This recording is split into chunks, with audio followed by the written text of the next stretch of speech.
Assalamualaikum warahmatullahi taala wabarakatuh. Selamat siang adik-adik semuanya. Hari ini senang sekali kita bisa melaksanakan untuk presentasi bedah buku di program literasi EPK. Dari hari ini akan menyampaikan bedah bukunya dari Universitas Mercu Buana, Universitas Pembangunan Veteran Jakarta, dan Universitas Muhammadiyah Jakarta. Semoga dalam presentasi nanti adik-adik bisa menguasai semuanya bahan dan materinya. Begitu kami dari tim literasi perkenalkan diri. Saya Joni Manan. Saya sendiri Ibu Yana. Saya Ibu Dewi Kausar. Saya Imade Swastika. Jadi kami dari tim EPK akan mengikuti bedah buku dari adik-adik untuk hari ini. Kami persilakan. Assalamualaikum warahmatullahi wabarakatuh. Waalaikumsalam. Selamat sore Ibu Yani dan Ibu Dewi. Ibu Yana dan Ibu Dewi, terima kasih atas waktu dan kesempatannya. Berikan kami untuk memperkenalkan diri. Kami dari Universitas Muhammadiyah Jakarta. Saya Astadia Salsabila dan teman saya Nurtiani Salsabila. Izinkan kami untuk mempresentasikan literasi buku kami yang berjudul Mengelola Sumber Daya Keluarga. Baik, yang pertama itu apa itu keluarga? Keluarga itu adalah unit terkecil dalam masyarakat yang terdiri atas kepala keluarga dan beberapa orang yang terkumpul dan tinggal di suatu tempat atau rumah dalam keadaan saling bergantungan berdasarkan hubungan darah dan hukum perkawinan.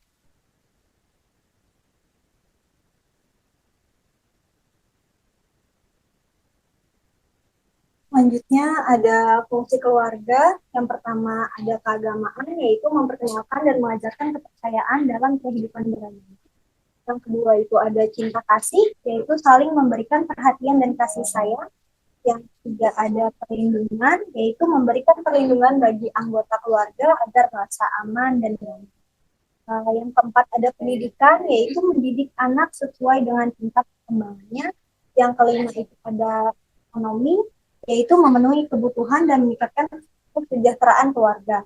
Yang keenam itu ada pembinaan lingkungan, yaitu memberikan pengetahuan tentang aturan berperilaku terhadap alam dan lingkungannya.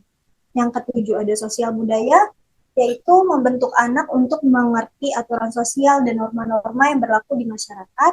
Dan yang terakhir itu reproduksi, yaitu melanjutkan keturunan yang berkualitas. Selanjutnya, apa sih sumber daya keluarga itu? Sumber daya keluarga itu merupakan modal yang harus dikelola dengan baik oleh seluruh anggota keluarga untuk mencapai kesejahteraan keluarga. Selanjutnya itu mengelola sumber daya keluarga, itu ada sumber daya manusia yang pertama, sumber daya waktu yang kedua, dan yang ketiga ada sumber daya materi. Yang pertama itu sumber daya manusia dalam keluarga ditinjau dari segi fisik, mental, dan pendidikan anggota keluarga. Kepala keluarga harus mampu mengatur anggota keluarga untuk bekerja sama, bijak mengelola waktu, dan cerdas mengelola keuangan. Semua kebutuhan anggota keluarga menjadi tanggung jawab bersama. Keluarga mempunyai rekan penting dalam pendidikan karakter anak sejak usia dini untuk menumbuhkan sikap religius, nasionalis, mandiri, gotong royong, dan integritas sebagai salah satu bentuk pengelolaan sumber daya manusia. Baik, selanjutnya ada mengelola sumber daya materi. Sumber daya materi merupakan segala sesuatu yang dimiliki keluarga atau dalam penguasaan keluarga dan hak guna maupun hak pakai dalam kuasa keluarga. Sumber daya materi itu juga termasuk di dalamnya itu adalah rumah serta kelengkapan isinya, sawah, ladang, hewan, mesin, barang bergerak seperti sepeda, motor, dan juga mobil. Perhiasan, uang, tabungan, peralatan rumah tangga, dan harta kekayaan lainnya. Orang tua menyediakan kebutuhan anak, mulai dari persiapan kelahiran, membesarkan anak, mencukupi gizi dan pemeliharaan kesehatan, perawatan bila menderita sakit, menyekolahkan sampai mencari pekerjaan hingga akhirnya menikah. Berikutnya ada sumber daya waktu. Sumber daya waktu unik dan sangat terbatas. Tidak dapat diciptakan dan tidak dapat diulang kembali. Begitu waktu berlalu, maka tidak dapat dikembalikan. Gunakan waktu sebaik dan sebijak mungkin untuk mencapai kesejahteraan keluarga. Keluarga perlu merencanakan segala sesuatu untuk memperoleh hasil yang optimal. Orang tua juga harus mampu mengelola waktu untuk menyelesaikan urusan rumah tangga, mendidik anak, dan meluangkan waktu mengunjungi kerabat, bermain, serta istirahat dan menunaikan ibadah. Penggunaan waktu untuk pengasuhan yang tepat akan menghasilkan tumbuh kembang anak yang optimal. Selanjutnya ada dampak ketidakmampuan mengatur waktu.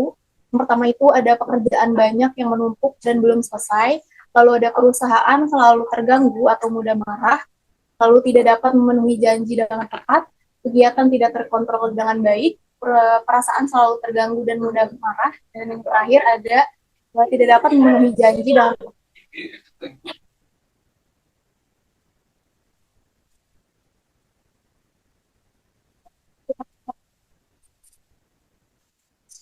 Kegiatannya koordinir dengan tepat, kerjaan dapat diselesaikan dengan tepat waktu, dan hasil kerjanya pasti yang lebih optimal. Habis itu ada kiat mengatur waktu.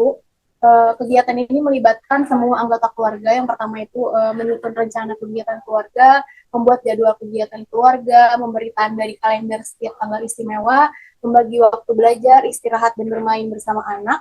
Dan yang terakhir ada mematuhi jadwal yang sudah disepakati.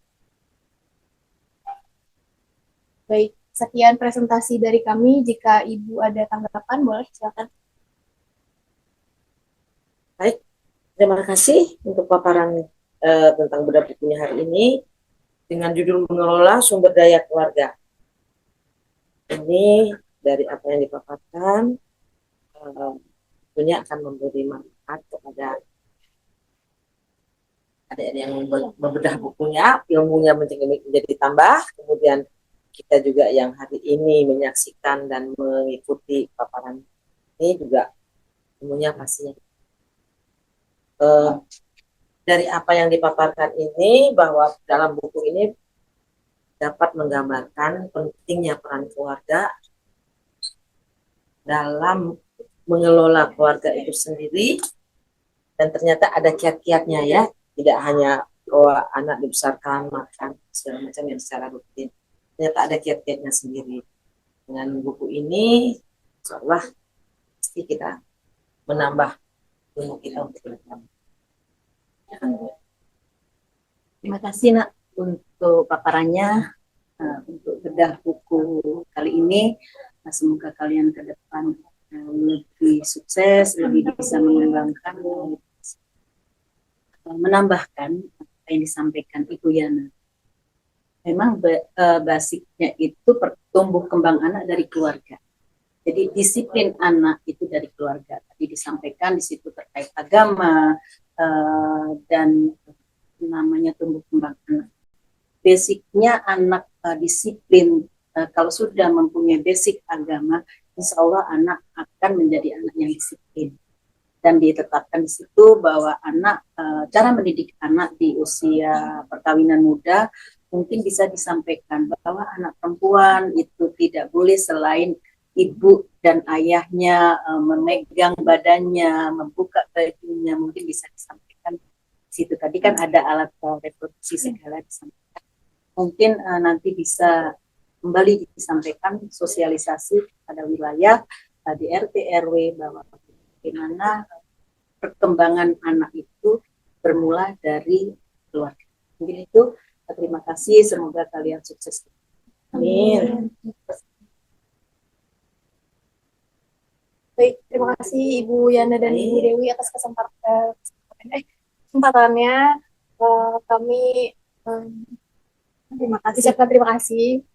Wassalamualaikum warahmatullahi wabarakatuh. Waalaikumsalam warahmatullahi wabarakatuh.